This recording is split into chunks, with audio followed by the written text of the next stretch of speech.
Dito mga kababayan, sasagutin ho natin ng punto por punto itong mga banat nitong si dating Senadora Leila de Lima sa pagkakalibing nitong si Marcos Sr. sa libingan ng mga bayani. Pakinggan ho natin tapos ibigay ho natin yung ating mga punto de vista dito sa ali na to. Again isang like, isang subscribe, masaya na ho tayo dyan. Ayan, eto na. Dating Senadora Leila de Lima at parang makakasama ho ata natin siya maghuhukayak. Ito, Lim, tingnan natin kung talaga sasama siya. Sasama ka pa, madam, ang tanong. Pero, isa po akong ardent student of history. Well, Exactly what happened during those dark ages in our history. entrada pa lang nitong si dating Senadora Leila de Lima, ramdam ko na merong magdadala ng saba sa libingan ng mga bayani. Ang paniniwala ko po, Tanong, bakit ho natin pinapalabas to? Napakagandang tanong ho nun. Gusto ho nating maipakita na walang paninindigan at prinsipyo etong mga dilawan na to. Meron nang nagsabi na Vice Presidente na huhukayin. Doon pa lang ho kung talagang merong prinsipyo at paninindigan itong mga tao na to. Dapat sana bumira sila doon sa banat na yun ni VP Sara, di ba? Kung yung tipong kahit pahapyaw na sundot lang, sundot dapat yamaya. Kaso nakikita ho natin dito na itong mga walang yang to, walang prinsipyo at paninindigan ng mga dilaw na to kasi isa na lang ho ang mga dilaw at mga pula na yung mga panahon na to. Isa na lang ho natitirang merong matinong desisyon at talagang solidong leader na yung mga panahon na to. Walang iba, kundi ito si dating Pangulo Rodrigo Duterte. Palakpakan mo natin. Hindi si Leila, si PRRD aking mga kababayan, hindi po si Marcos ang ililibing. Hindi po siya. O sino? Siya po ba ang ililibing? Magalang po siyang nalibing. Ang lakas mong bumanat no, Madam Leila de Lima, no? Pinakawalan ka lang sa kulungan sa bagay, no? Imagine yung mga kababayan na yung mga panahon na to nakakulong pa rin si Leila. Sa bagay, nung pumasok ko administrasyon, talagang di na ho siya bumiro saan Nung pumasok sa gobyerno ito si Marcos Jr., pakita ho natin yung nakakabinging katahimikan dito sa mga posisyon kuno na to. Itong mga dilawan na to. Kiko Pangilinan, kay Risa Ontiveros, dito kay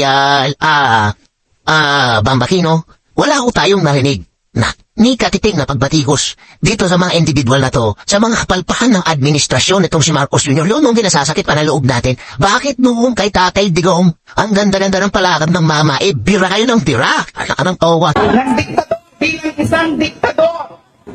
Sa akin hong palagay, ang ililibing po ay tayo. Ang libing po na ito ay libing natin. Tayo po ang tunay na ililibing.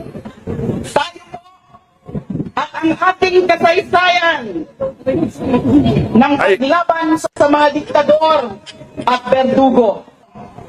Ang ibabaon sa ilalim ng lupa Nagkakamulahan na naman ho. ng pagbaon ng Diktadura. sa libo-libong biktima ng martial law.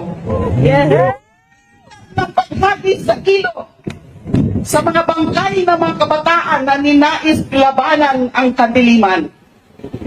Katulad sa pagtambak ng lupa sa mga duguang katawan ng ating mga mahal sa buhay. In fairness, yung speech na tong si Leila de Lima, makabagbag-break. Yung brief natin. Yung brief ni, Jonela. Na nangahas ibalik ang kalayaan para sa ating lahat. Sagutin mo na kasi, sagutin mo na. Tutulungan mo ba kami kung sakaling hukayin namin itong si Marcos Sr. sa libingan ng mga bayani? Sagot! Paglibing kay Marcos. Ililibing na rin ang natitira pang tapang at giving ng Pilipino sa nalabanan ng pagbalik ng mga diktador at mga berdugo. Yan po ang ibig sabihin ng paglibing kay Marcos sa libing. Grabe, napakalaking joke ho nang nangyari sa ating bansa, no? Napakalaking biro na hindi natin malaman kung bakit natin dinadanas tumagal itong klaseng bagay.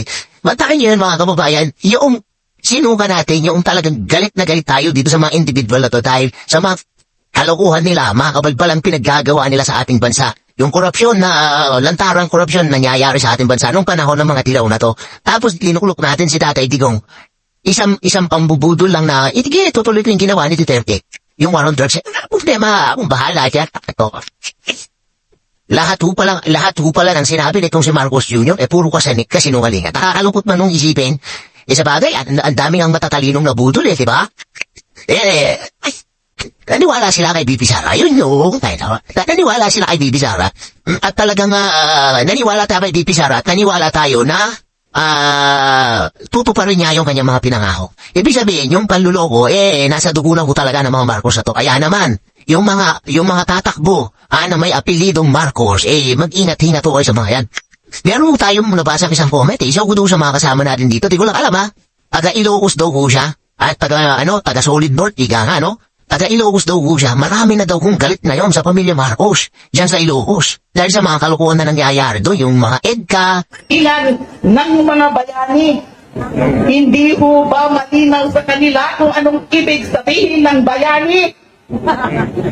Ito po ay ang pagbuksa sa natitirang lakas ng Pilipino na manindigan at labanin ang pagbabalik ng diktadura. Papayag ba tayo na ilibing tayo? Sasama ho ata itong si dati Senadora Lila de Lima. Parang makakasama ho ata natin siya matungukay doon Papayag ba tayo Oh. na muli tayong ibaon sa lupa pagkatapos ng ating pagbangon sa Eto na to.